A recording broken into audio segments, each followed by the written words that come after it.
வணக்கம். ஓம் தொலைக்காட்சி செய்திகளுக்காக இணைந்திருக்கும் நான் கிருசாயினி ஒரு திருராசு. மட்டக்களப்பு செங்கலடி சித்தி விநாயகர் ஆலய 4ஆம் நாள் உற்சவம் இன்று இடம்பெற்றது.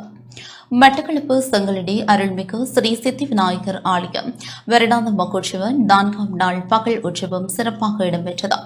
சர்வதேச இந்து மத குரு பீடாதிபதி சபரிமலை குருமுதல்வர் மகாராஜ ராஜகுரு ஸ்ரீ ஐயப்பதாச சாம்பசிவ சிவாச்சாரியார் தலைமையில் இன்றைய தினம் விசேட பூஜை வழிபாடுகள் இடம்பெற்றன. மகோற்சவ பிரதம குரு சிவஸ்ரீ வைத்தியநாத வைகுந்த சிவாச்சாரியார், ஆலய பிரதம குரு சிவஸ்ரீ கிருஷ்ணமூர்த்தி குருக்கள் ஆகியோர் கிரியைகளை நடாத்தி வைத்தனர்.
இத்துடன் இந்த செய்தி அறிக்கை நிறைவு பெற்றது. தொடர்ந்தும் எமது நிகழ்ச்சிகளோடு இணைந்திருங்கள். வணக்கம்.